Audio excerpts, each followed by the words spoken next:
Mm. 3, 2, 1. Oh, reaction. Tryna do it one time like a Patrick. This nigga 1, 2, that's a hat trick. Hit this nigga up top. That's a nut trick. That's a whole magical experience. Hit your business lyrics. I don't know what to say. 1, 2, that's a stick.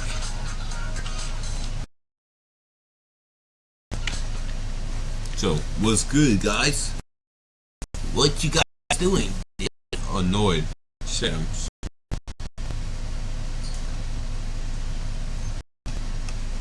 Yo, okay, Patrick CC. Terry Crews tried to warn us and they mocked them. You see this? We all face challenges conveying our thoughts and ideas, even in everyday communication. Grammarly steps in as your friendly. In 2017, one of the most universally loved Hollywood stars, Terry Crews, attempted to warn us about the depraved nature of powerful executives in the industry.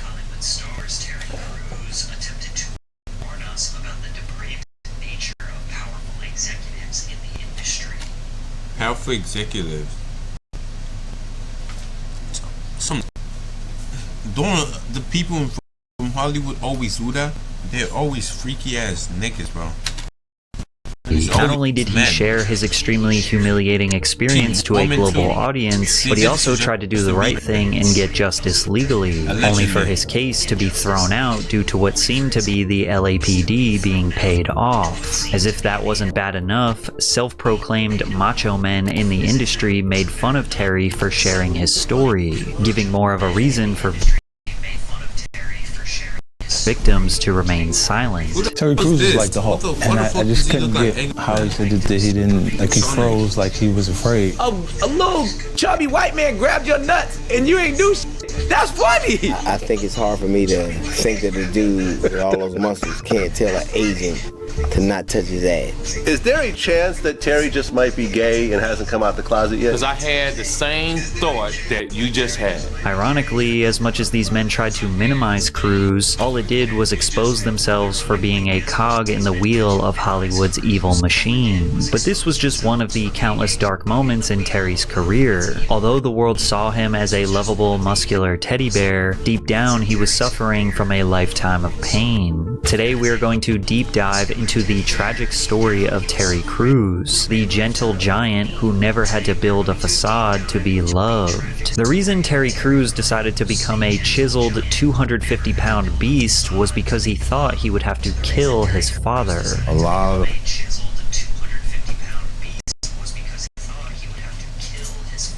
Kill his father? What's the point of that?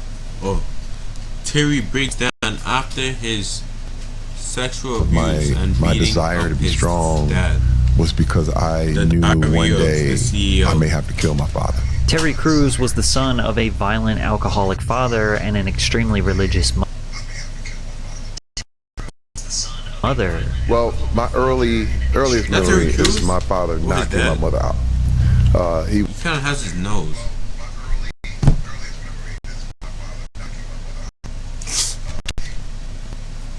He KO'd her? That's insane.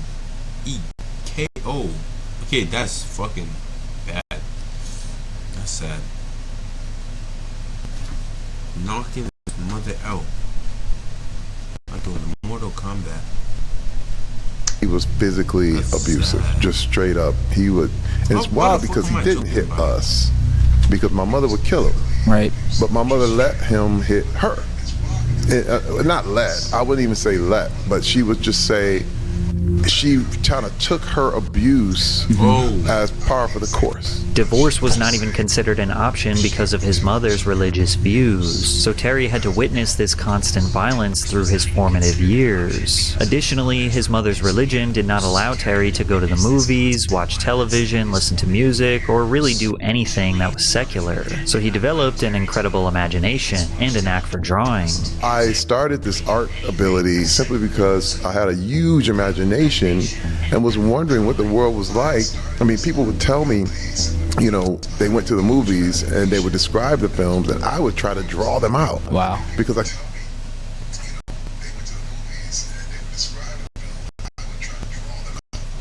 that's like creative. I can't even.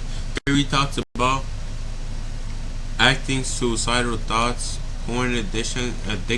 Couldn't see him. Whether it was playing the flute, dancing, painting, or acting, Terry knew he was destined to be an artist. But coming from Flint, Michigan, being an artist was not a realistic career, so he constantly felt the need to suppress his dreams. In the 9th grade, he was finally allowed to play sports, and being a larger kid, he gravitated to football. At Flint Academy High School, Terry was the backbone of their defense. Despite this, he never got any offers to play college ball. He did, however, receive an Art Excellence Scholarship to attend Western Michigan University. At WMU, he decided he would give football another chance. Due to his size and natural athletic ability, he earned a spot on the team as a walk-on player. As a defensive end, Terry was named to the All-American team by the National Strength and Conditioning Association. Over his college career, Terry Crews recovered 4 fumbles, which was one shy of a school record, and recorded 12 tackles in a 24-12 victory over Wisconsin. His play on the field helped him earn second-team All-Mid-American Conference honors. Crews helped Western Michigan win the Mid-American Conference Championship in 1988. And even though Terry still believed he was destined to be an artist, he just had no realistic way of achieving that dream. Plus, he had a chance of making the National Football League. All the way back to college, when I was dating my wife, I told her we were sitting at a Wendy's parking lot. We were sitting in the Wendy's. They had little places in the front where we sit there, and I said, look, first I'm gonna play in the NFL.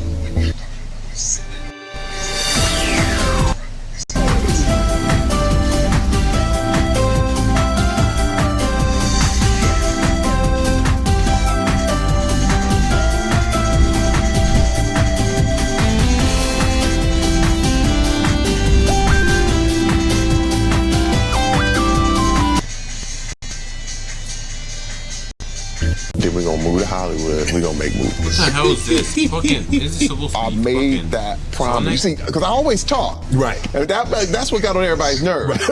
Okay, they was like, he talking again. Yeah. But I told her, I said, that's what we're gonna do. We're gonna play.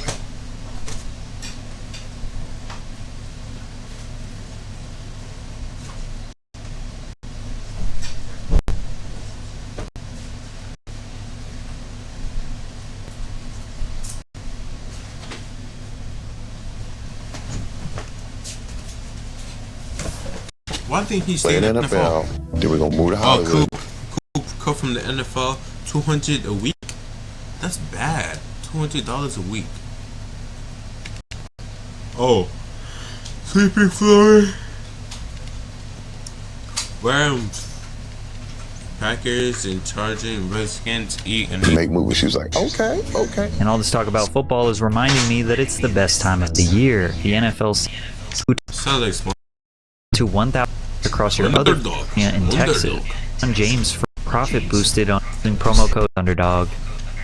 The Rams, he played in only 6 games that season on special teams and then sat out the rest of the 91 and 92 seasons. If you didn't know, the vast majority of NFL players don't earn those multi-million-dollar paychecks, especially in the 90s. Plus, if you don't make the official roster or you get hurt, you don't get paid. Crews played for 6 different teams in 7 years. He was constantly getting cut and was never able to secure that big contract. So he had to use his artistic abilities to make money. I would get cut from a team. Okay. And, you know, I played on 6 teams in 7 years, so that happened a lot. So I would go back into the locker room and ask the players if they wanted their portraits painted.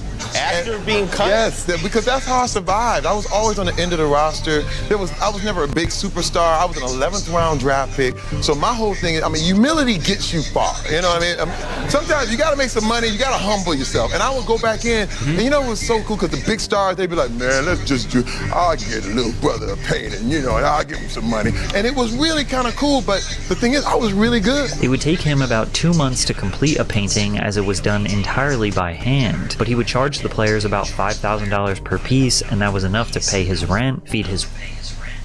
Yo, that shit actually looks tough. wife, and 2 daughters. Terry even says the reason he is bald is because he was so broke. Back in 1991, I had the most beautiful flat top you could imagine. And then I went to the NFL and I was like, oh man, my high top is so beautiful. And then I got cut. And so I was like, oh man, barbershops cost money. And I had no money. I mean, I literally was broke. I just went, I'm going all out, I'm shaving it off. And I was so disappointed. Were you really? Bruh, wait, first of all, you gotta talk about, I didn't know it was lumpy. I had no idea there was lumps in my head. It was now 1997, Terry was almost 30 years old, and he knew he was never going to get the consistent NFL job. Over his 7-year career, Terry played in a total of 26 NFL games and secured a total of 5 tackles. Feeling defeated with absolutely no direction to go in, it was actually his wife who brought up that promise that he made to her back in college. She said, let's take the girls to Hollywood and make movies. But how does it go?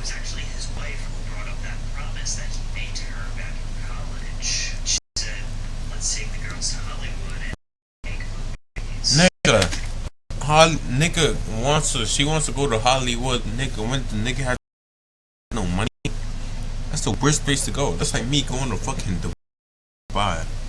Actually, Dubai is gonna help. That's like me going to fucking,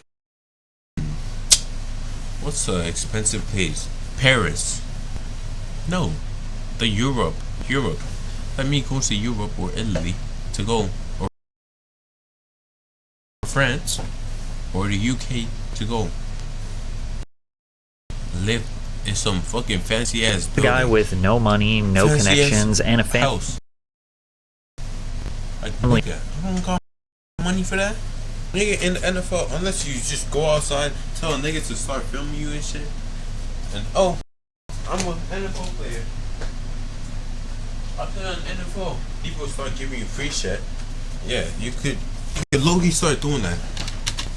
Of 4 survive in Hollywood. Well, he started by asking his former Washington Redskins teammate Ken Harvey for money. And I was taking these loans from my friend, continued to take, I probably took about 20, 30 loans from this guy. And he was a pro football player. He's my good friend, Ken Harvey. He's still my good friend to this day.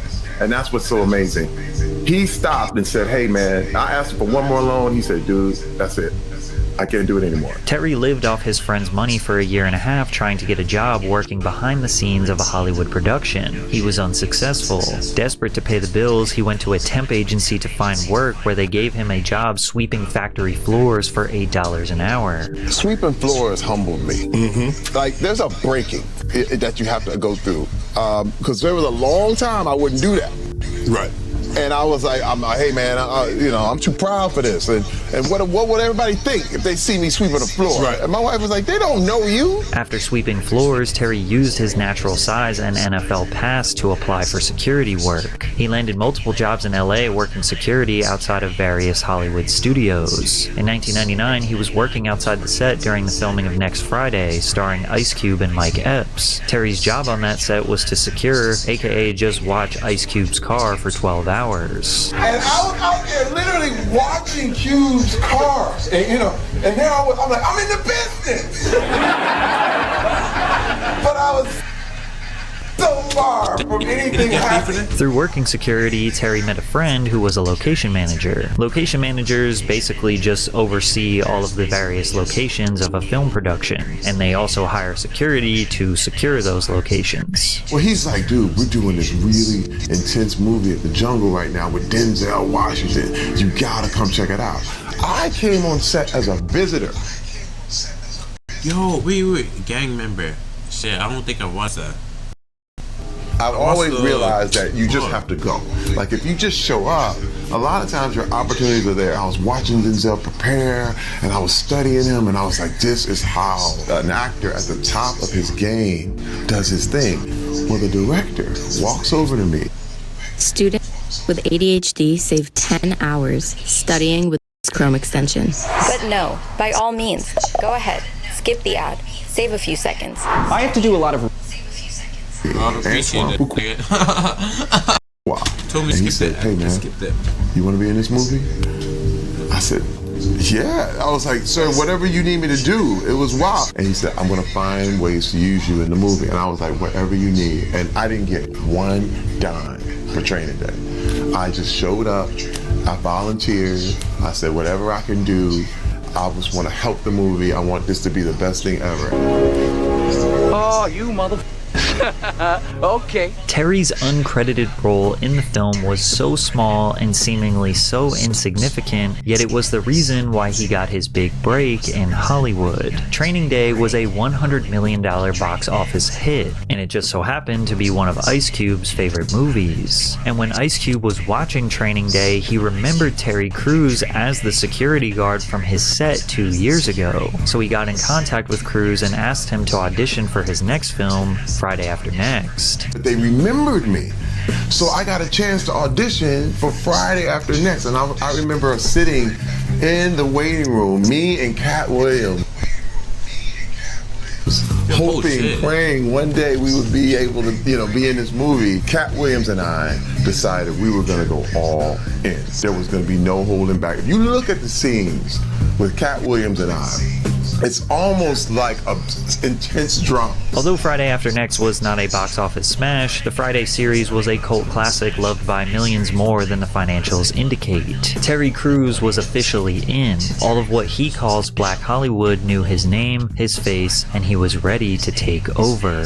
I knew I was in my destiny. When I say, and this is what I'm saying, I found my destiny. It was so wild because I didn't even want money anymore. I said, I want that feeling again. Mm-hmm. You know what I mean? It's true, because you could talk about athletes and money and all that stuff, but there's a point when I'm sure when you just catching and doing everything right, you want to chase that again. Despite Terry seeming like he was on top of the world, he was still suffering through dark times. One Christmas that he calls the Christmas from hell, he decided to take his children and his wife back to Flint, Michigan to see his family. Fearful of his father, also known as Big T, resorting back to his old ways, Terry told him to keep his composure in front of the grandchildren. But once the alcohol got flowing, Big T lashed out, and he always the alcohol, bro. Why take it while your family's there? You just go sit in the corner and just take it there after you leave. Boy.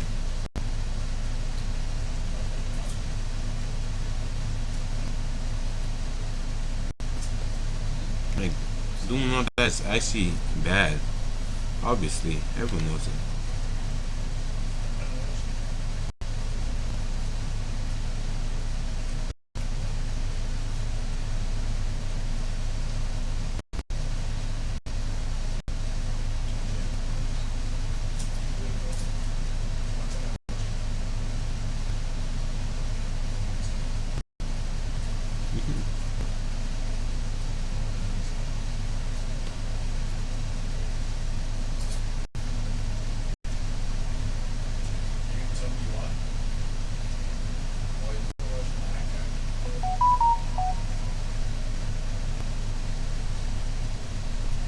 Is by us.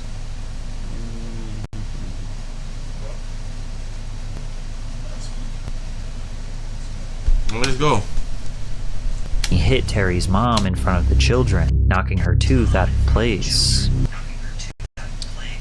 Damn. Hit tooth fell out. Yeah, I would do the same, low key. Think about it. I said, so what's going on? Oh, nothing. I said, didn't I tell you? Didn't I tell you not to act up? Didn't I tell you? CT. Bam! Bam! So he just went like, okay, CT. Boom! Boom! Boom! Boom! Boom! And after the kid, grown ass man. Niggas on the floor. I hit him. Then my brother came in. Bam! We beat his ass, CT. Now let me tell you something. This is the thing. Now this is what I want everybody to get. I didn't feel better. This is a nice guy, bro. He beat a nigga for punching his mom, and the nigga did not feel better. He didn't take all his anger out on him. He should have taken all his anger out on him, bro. It's not the best feeling, but it is what it is. Yes, you abuse someone you love, but it was his dad that raised them. So he basically felt kind of weird. He felt bad because his father raised them in. Literally, if your father raised you, would you ever want to hit him? No. He can get you to the point of you doing something stupid, but you're still gonna have like this one thing that you love about him. You're basically a part of him. If you think about it, you're half and half. Just is what it is. Feel better. That's probably what I get. It didn't work. Terry learned right there and then that physical violence is never going to solve his problems. Because the thing is, with all this stuff, you have to rise above. And I wasn't rising above, so I went down with it. Yeah. I went to his level. This is why gang members, when you shoot back, now you just like everybody else. Right with him. You right there with him. There's a moment that I had to choose to rise above, but I didn't. After this incident, Terry did not return home for over a decade. He went back to Hollywood and masked his pain through his work. Cruise had not yet proved himself as a lead in Hollywood. He was only getting minor roles, but he had a drive and dedication like no other. He said yes to almost everything, which led to him filming 4 movies per year. But the one role that earned him global superstardom was his role as Latrell in White Chicks. White Chicks is about 2 fumbling FBI agents who disguise themselves as mega-rich princesses to infiltrate high society, with the obvious caveat that they are black men disguising themselves as white women. That fact alone. But like looking at this, it looks creepy as shit, bro. Look at the eyes. Disguise themselves as chicks. Nigga, White Chicks is about 2 fumbling Michael FBI Jackson agents in who the disguise Michael themselves. Jackson I look at it. You see that? It looks scary. Look at the eyes, just staring at you.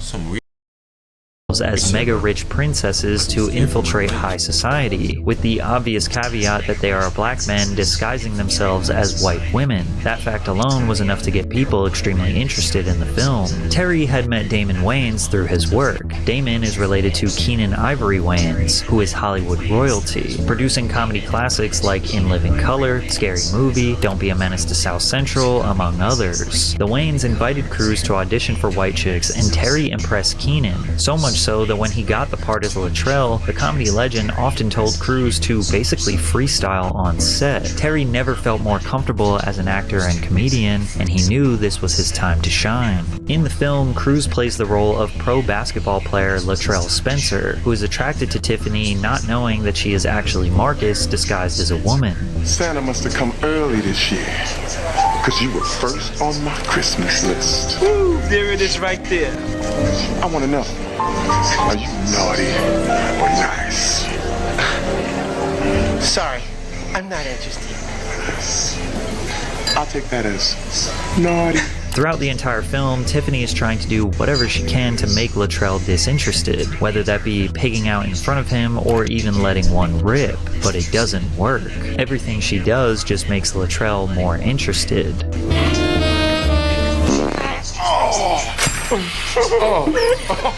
Oopsie, I had a poopsie. That's actually what I was dropping. We're gonna get along just fine. Back at you. But the most... Welcome back to Ask Roz and Mocha. Question: how long can the average human hold their breath? Roz. I'm gonna say about... Sorry, out of time. No. Mocha. About this long. Correct. And Mocha. Nigga, how the fuck is that? Feel the clarity. Live Claritin Clear. Iconic scene from this film that defined Terry Crews's entire career. I think it's probably like the shit. One thing that said, "Oh, you're black," some shit like that. I'm not you're not a.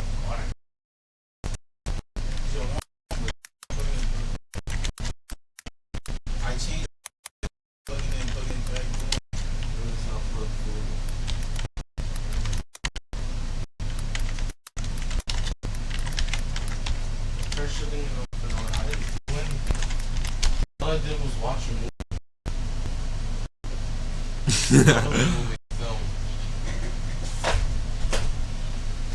Yeah, this thing.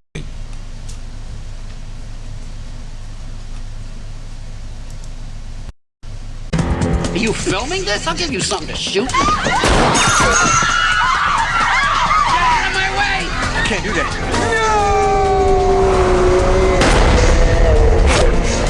Drop it!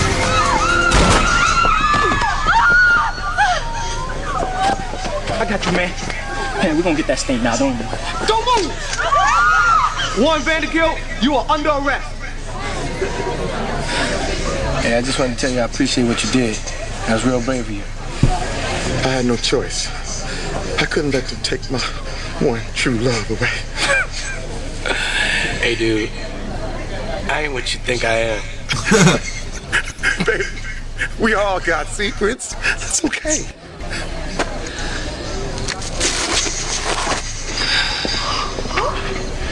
Are you telling me that you are not? Yeah, I'm not a woman. White? Oh, the deception! The betrayal, man. You deceived me. Calm down. I'm an FBI agent. I was uncovering a... Negro, please.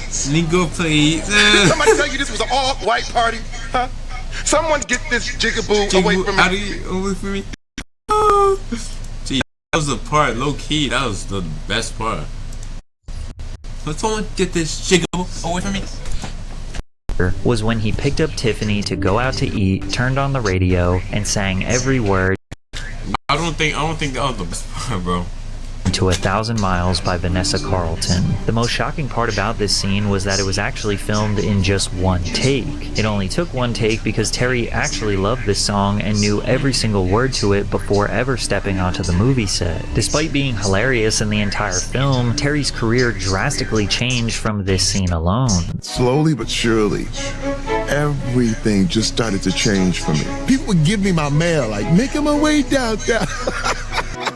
And they were like, do the song, do the song. White Chicks grossed over $100 million in the box office, but it is widely regarded as a cult classic. He became recognized globally and his Hollywood presence skyrocketed. From there, Cruise got a taste of the Adam Sandler stimulus package when he secured a role in The Longest Yard, which was a film about a washed-up former professional football quarterback who goes to prison and is forced to assemble a team to play against the guards. Terry's character, Cheeseburger Eddie, is known for being able to get any item from the McDonald's menu into their prison. I knew you couldn't resist my I got the shakes that'll make you quake. I got the fries that'll cross your eyes. I got the burgers that'll... I just got burgers. He also did one of the cleanest robot dances you will ever see. Terry continued to steamroll through cult classics, securing the role as the president in Idiocracy. Idiocracy was written and directed by the legendary Mike Judge, who thought Terry was an absolute perfect fit for President Camacho, a former professional wrestler and also Prawn Star.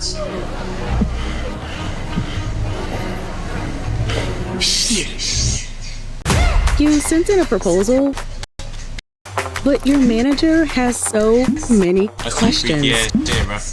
Wait, did he Prawn Star? I know that with all that starving bullshit and the dust storms and we running out of French fries and burrito coverings. Yeah.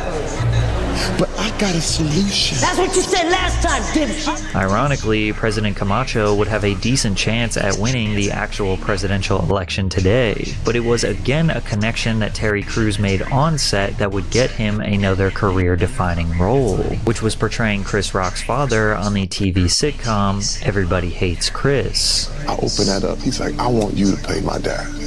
Because he saw me and my wife and my 2 kids out there in Santa Fe, New Mexico, when we was filming Longest Yard. He was watching. And that's the thing another people, you got to remember, everybody is watching. Everybody is watching.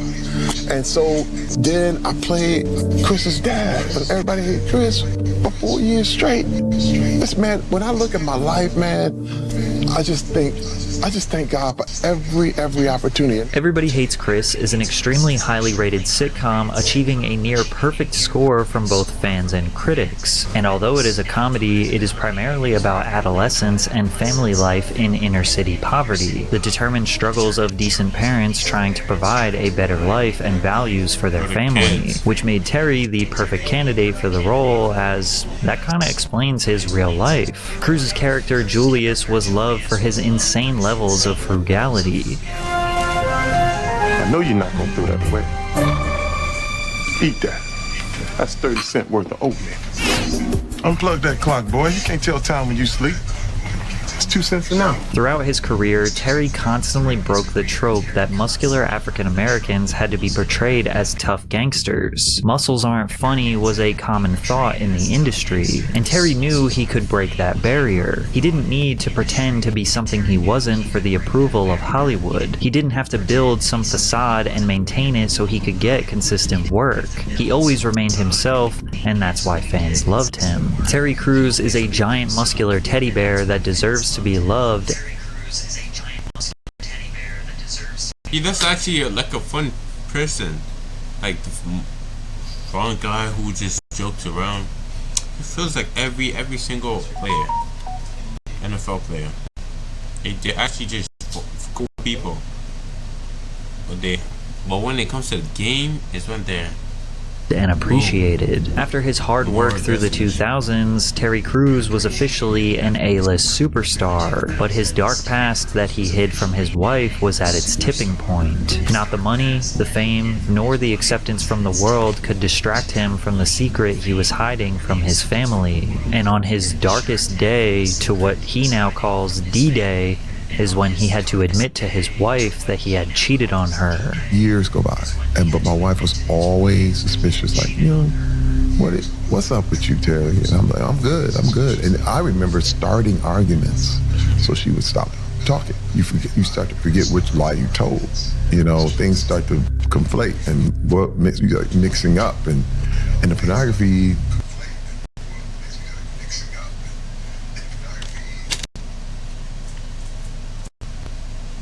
Is it only for medical students or just anyone could join?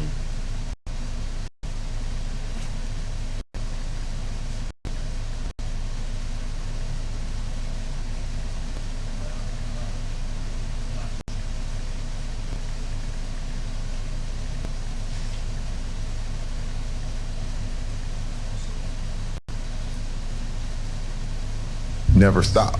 It would be at a lull, but I'd go like a month and be like, oh wow, I'm good. And then February 2010, she was like, what is it I don't know about you, Terry Crews? And I'm like, what she has to complain about? It's a good lie, And the question I would ask her, and I would literally ask myself, was like, why doesn't she believe me? When the question I should have been asking is, why am I lying?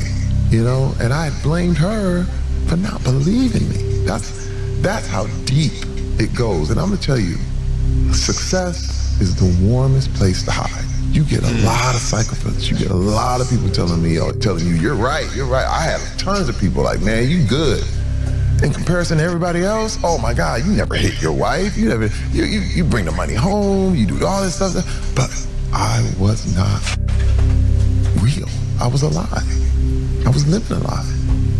And when I told my wife, I heard this gasp on the other end, and I was like, oh boy, I think it's over. And she said, I'm done. She's like, I don't know who you are. I have no idea. Because to me, she lost trust in him. That's basically what he's saying. She lost trust. She couldn't trust him no more.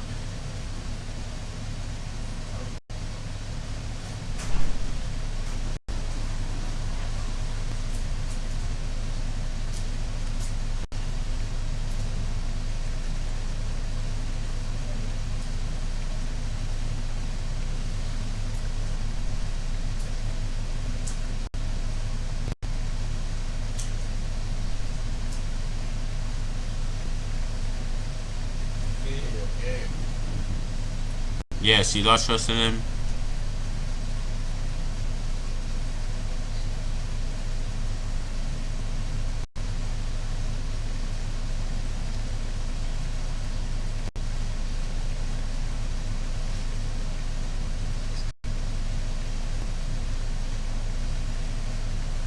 Wonderland.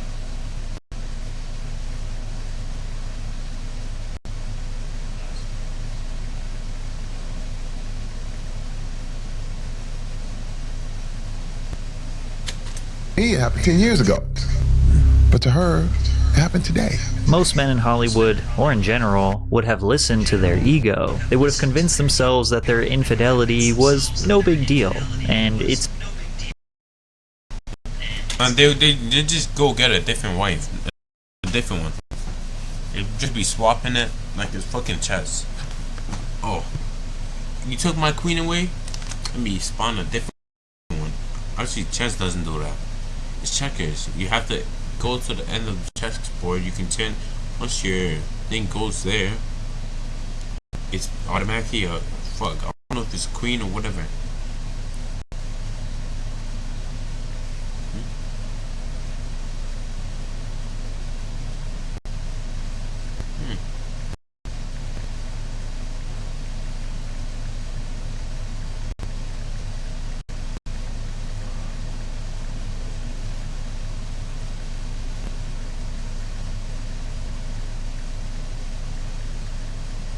menial compared to what other men do. Additionally, a Hollywood star like Terry Crews would probably have left their wife and just married some 21-year-old. But then, how would his kids view him? You see, Terry Crews was trying to be the role model that his father never was. He also loved his wife and cherished her loyalty to him. She stuck by him when he was nothing. She believed in him, and he knew that was something he could not just let go. They spent years repairing their relationship, but today they use their story as a way to help other couples revive their relationships. So now, this is what you have to do. And I was totally prepared to live the rest of my life by myself, because knowing what I'd done, I was like, would I forgive me?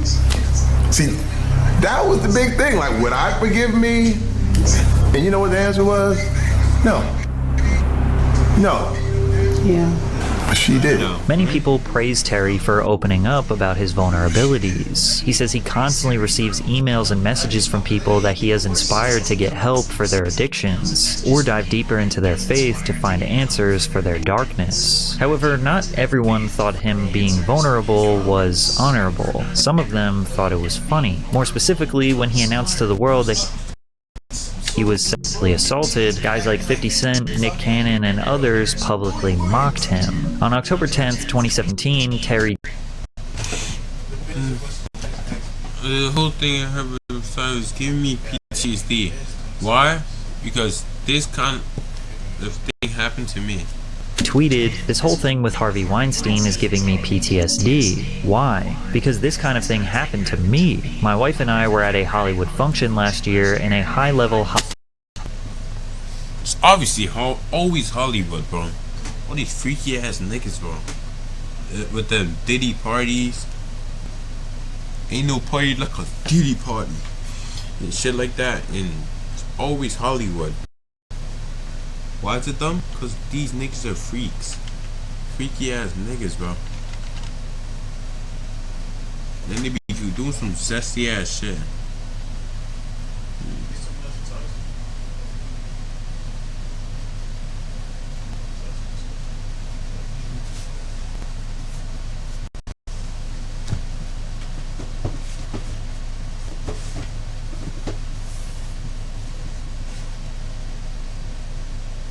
Hollywood executive came over to me and groped my privates. Jumping back, I said, "What are you doing?" My wife saw everything and we looked at him like he was crazy. He just grinned like a jerk. The alleged perpetrator was Adam Bennett, who was the head of motion pictures for Morris Endeavor Entertainment, an American holding company for talent and media agencies with a net worth of around $6.9 billion, servicing A-list clients like Jake It's always these niggas, bro. Freaky ass niggas. Literally, they can't keep their hands to themselves. They always want fucking mouthful of dick. Who want that melt for a dick? It's actually crazy.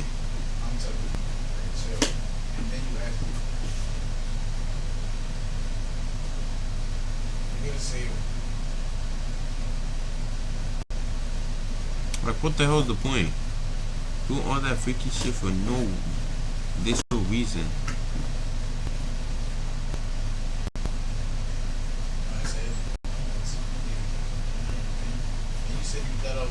Like, literally, just keep your hands to yourself and or go fucking get a fucking man or some shit. Why the hell are you trying to go up on another nigga just for? Because you think the nigga is cute and shit. That's zesty as shit. That's some gay ass activities, bro. Gay ass activities.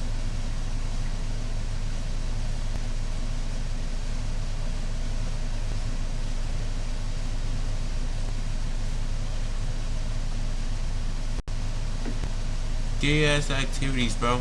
Gyllenhaal, Christian Bale, Hugh Jackman, Denzel Washington, and even Elvis Presley. Based on the casual nature of Terry's tweet, it was kind of hard to take him seriously. Then when he went on national news to tell his story, they realized this was no joke.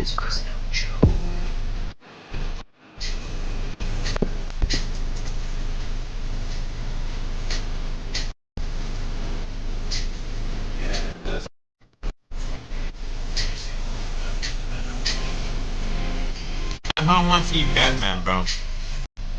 Back in February 2016, I was assaulted by Adam Bennett, who is the head of the motion picture department at William Morris Endeavor, one of the biggest agencies in the world. He's connected to, probably everyone I know in the business. I did not know this man. So you did not know him before this? I have never had a conversation with him, ever. I'm looking at him, and he's basically staring at me, and he's sticking his tongue out, and it's overtly sexual kind of tongue moves, and I'm sitting there like, it's a party. So I'm sitting like, this is actually weird, bro. I'm getting weirded out from myself doing it.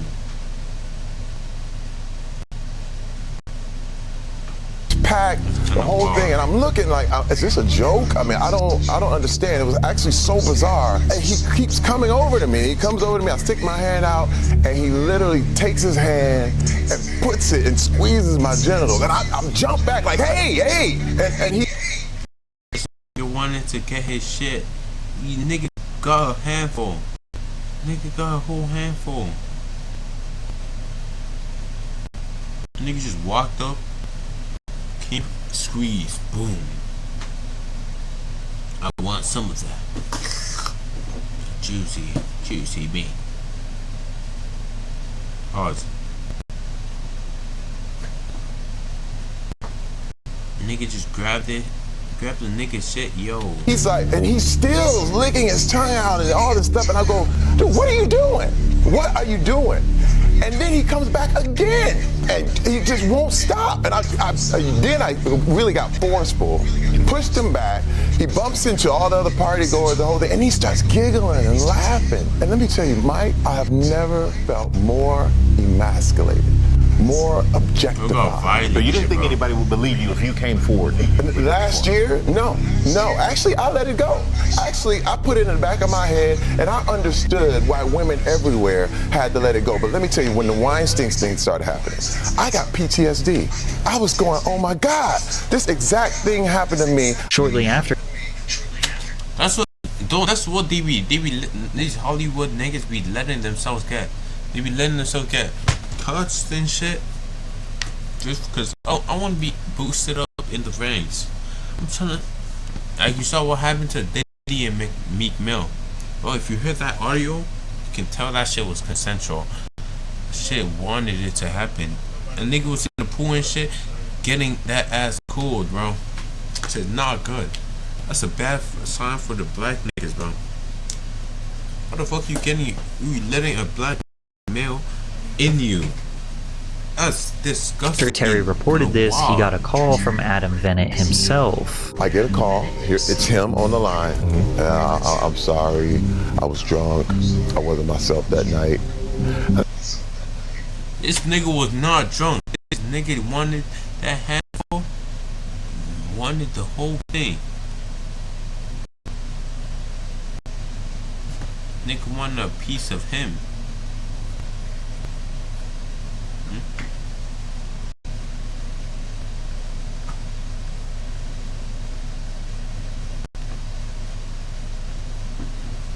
And I said, hey man, you gotta understand the depth of what you did in front of my wife. I said, man, you don't even know how close you got to really being hurt. And I said, you need some help. I said, you need to go get help. And he was like, yeah, okay. Was it sincere? Did you feel like it was sincere? No. It's like when people are sorry because they got caught. After telling his story to the world, Terry then decided to file a police report with the LAPD about the incident. Cruz first talked publicly about this last month. People have to be held accountable.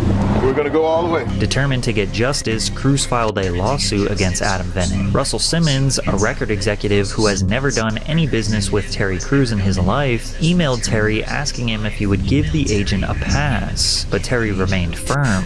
Nobody gets a pass. I ignored it. When he emailed me at first, I ignored it, and then all of a sudden he's like, I got zero tolerance for this thing.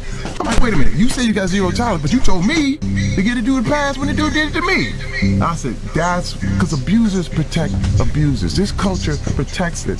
They protect each other like that. Terry even told now that's the thing. They be doing all that just for it's just like being friends with Mr. Beast. Like nigga, you get all the benefits. Once you go against them, boom, blacklisted. Out. You're getting out. No, you're getting no good stuff. Your house is not getting paid no more. You can have to go move out the whole city, move into a poor area and shit. Boom. Just it's that easy like that. Easy as that.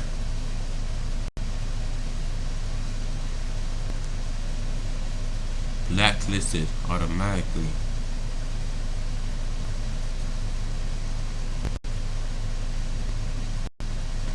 his story in front of the Senate. My name is Terry Crews.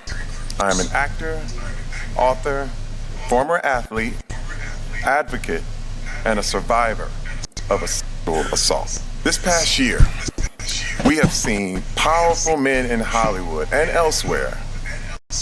He probably got away with that, even. He probably did.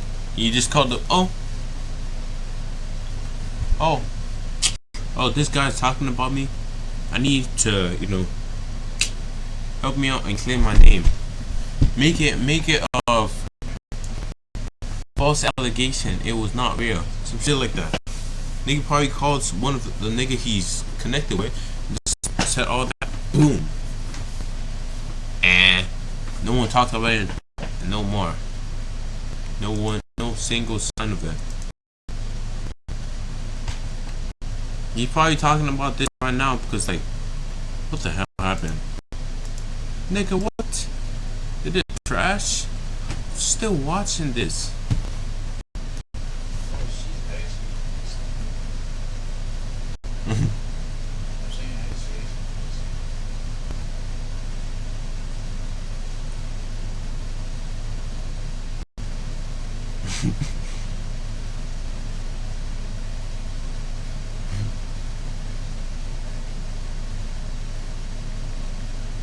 What the hell, bro?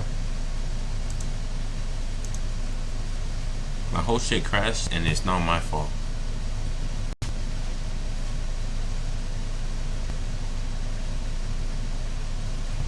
Bro, I didn't even finish what I wanted to say.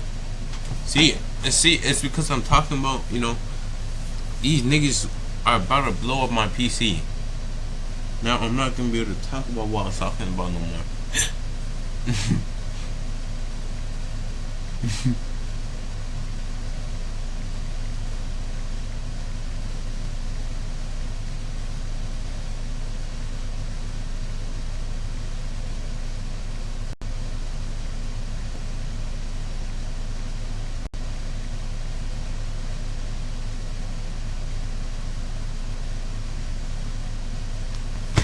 Fuck, tell my days. I actually making me mad. Why the hell is everything crashing? I did not say anything bad.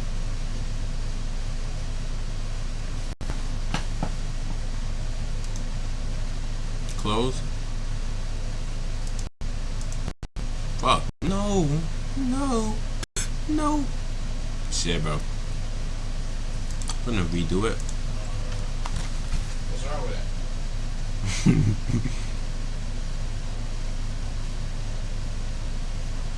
Maybe they voted for the experience thing that actually they can say they voted Cameron and you.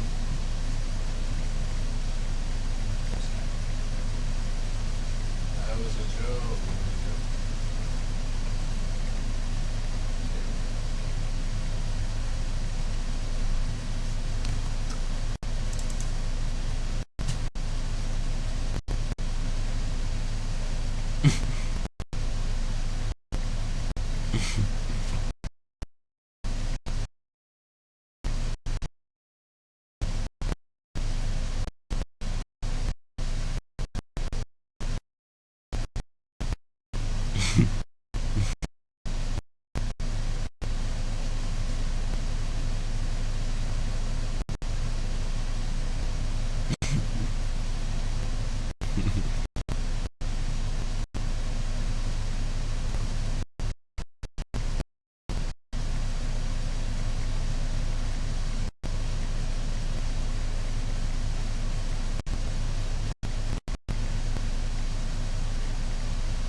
Damn. Oh shit. Okay.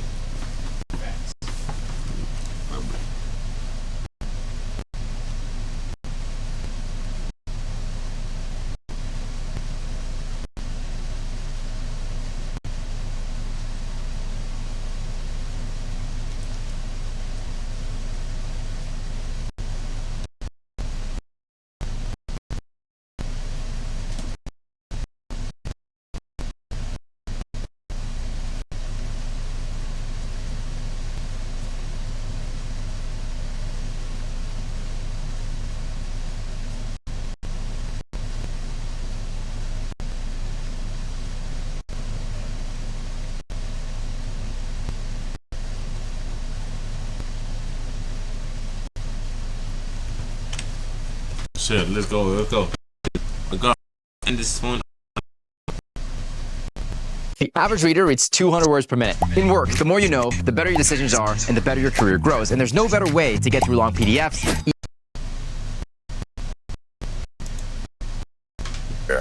Finally held accountable for sexual harassment and assault. We also saw the backlash survivors faced after coming forward. It's sad that people say, we need to care more about men who are SA'd too, but when men speak up about it, they oftentimes get made fun of and ridiculed. The people who should be ridiculed are the gross assailants, not the victims. Since this was at the heart of the Me Too movement, where most people speaking out were called opportunists and liars, many raised the argument that nobody could possibly assault a 250-pound muscular beast like Terry Crews, essentially proposing the idea that he was lying or doing this for attention. 50 Cent was one of the many who ridiculed him. Wasn't 50 Cent chatting about Diddy? Diddy was always trying to touch up on men and shit. And after, how was he thinking this a lie? Did this nigga ever get touched up, or is he just trying to cover up for his friends? Side eye. 50 Cent might be trying to cover up for his buddies. Like, he's low-key a real one though.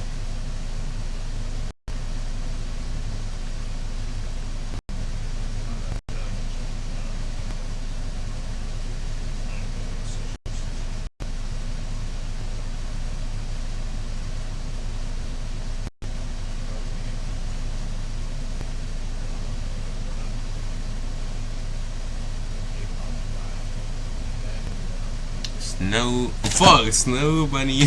Instagram, he posted an image of a shirtless Terry Crews with the words, "I got R-worded. My wife just watched." It also featured a second photo of Crews in a suit with a rose in his mouth with the words, "Gym time." In the caption, he wrote, "LOL, what the F is going on here, man? Terry, I froze in fear. They would have had to take me to jail. Get the strap." 50 doubled down on his comments in an interview with Larry King. Terry Crews is like the Hulk. This guy's like huge. And he when he gets into a scenario, he starts to explain the scenario because he was speaking to the Senate, and the lady asked him, "Well, you didn't do anything. You didn't like push him off," or. And I just couldn't get how he said that he didn't, like he froze, like he was afraid. And Terry was approached and asked to respond to 50's comments. He took the high road. Today, 50 Cent took a shot at you on one of his posts, saying that saying with how big you are, how could this have happened to you? Yeah. And he said if it had happened to him, he would have grabbed this strap. Well, I love 50 Cent. I listen to his music while I'm working out. That's the deal. Amanda, the stairs. Anything about how big you are? Is that something that is that a fair comment by him? Well, first of all, I proved that size doesn't matter when it comes to sexual assault. But that didn't stop the conversation around Terry. In fact, it just poured more gas on the fire. Some people even started to ponder if Terry was gay, and that maybe he liked it. Is there a chance that Terry just might be gay and hasn't come out the closet yet? Let me tell you something. When I saw that today, right? If he just said, look, he's just a nice guy who doesn't want no problems with anyone, and people just always try to test them, and you might be gay just because you reported it. What's he supposed to do? Shoot him?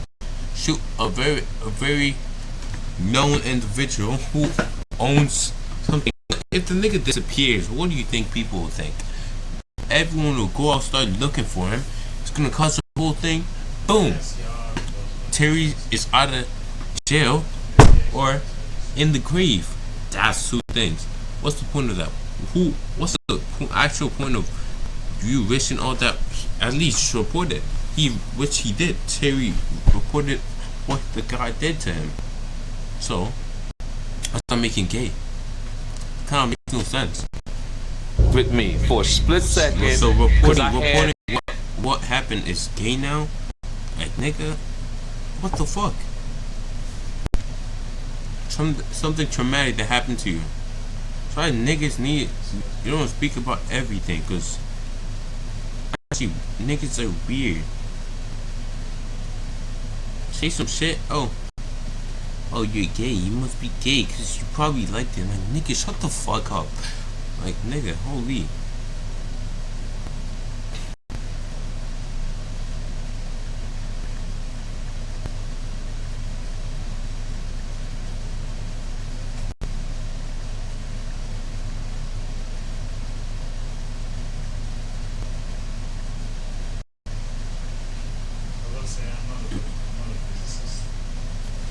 Holy. I might be gay. You got molested. You just might be gay because you told that you got molested.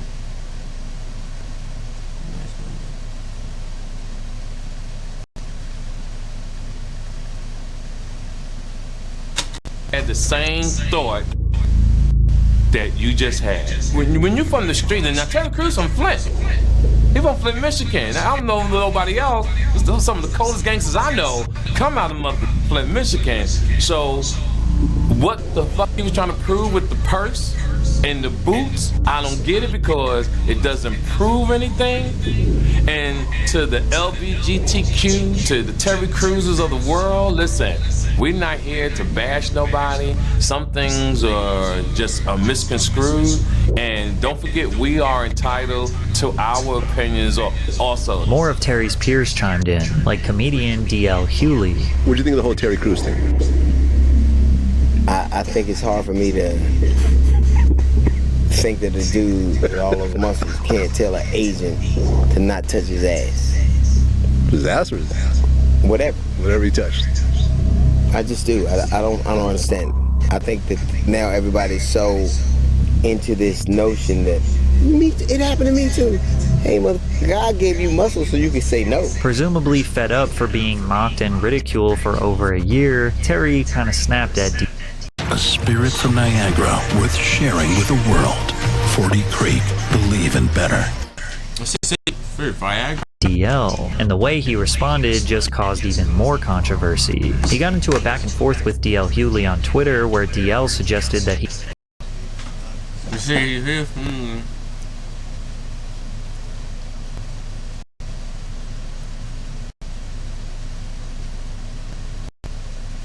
should have slapped the executive for groping him, to which Terry replied, "So sir, if you truly feel that is a correct way to deal with toxic behavior, should I slap the shit out of you?" This tweet absolutely exploded with 227,000 likes, but they were just in it for the drama. Many others felt like Terry Niggas is probably instigating.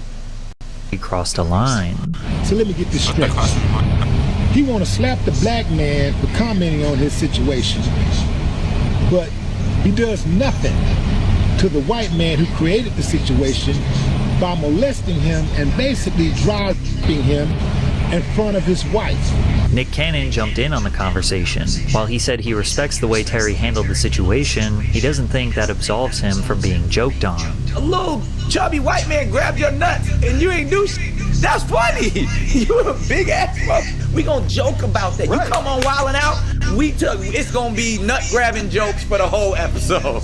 Like, because it happened in the public, we're talking about. It's not, we can joke about this. There's no hate involved in this, but that's how you get over that. Humor heals. Like, let's talk about it. So he can't. I don't agree with him jumping out there and you know, badgering all of these other people who are just talking about it. Like, yeah, Jimmy Kimmel, Jimmy Fallon, they made jokes about it too. Why you not getting crazy with them? Nobody seemed to acknowledge that if Terry Crews beat the snot out of this guy, he would be labeled as the crazy black guy who overreacted and beat up the innocent white executive who was just playing a little joke. Unfortunately, Terry's lawsuit never got to see a trial, and a settlement was reached between Bennett and Crews, meaning Terry did get some sort of payout. Bennett denied the allegations in court documents, claiming his actions towards Crews were not sexual and caused no harm. However, Crews claims that the case was thrown out because Bennett was in the LAPD's pockets. He tweeted, "Adam Bennett has been the event chairman of the LAPD Foundation, which raises millions for the LAPD. Anyone wonder why my assault case against him was thrown out by the DA? Yeah." That's the thing, he basically owns them. #MeToo. Terry risked his career to try to expose the dark reality of a Hollywood executive, and for that, he was mocked and ridiculed by his peers. Some of them will never work with Terry because of this, but it doesn't really seem like it impacted. He blacklisted himself from like a side of the industry again. He blacklisted himself from it for exposing it. His ability to get work. Brooklyn Nine-Nine, Terminator Salvation, The Expendables 1, 2, and 3, Bridesmaids, Arrested Development, The Ridiculous Six, Sorry to Bother You, Deadpool 2, hosting America's Got Talent, and even becoming the most iconic Old Spice spokesman in history, it's safe to say that standing up for what was right paid off in the end. All of Terry's decisions, even if deemed controversial, were done in the spirit of being the man his father never was. Terry is redefining masculinity, constantly asking himself, what is the right thing to do as a husband and as a father? And despite all the pain, torment, and abuse his father put onto him, he forgave him, and they made amends. Loki is sad ass ending, bro. Nigga, fucking yeah, Loki is sad ass ending. Ended up being Voila is the best grocery delivery service I've tried. Just because they call when they're minutes. In 2017, what's the word?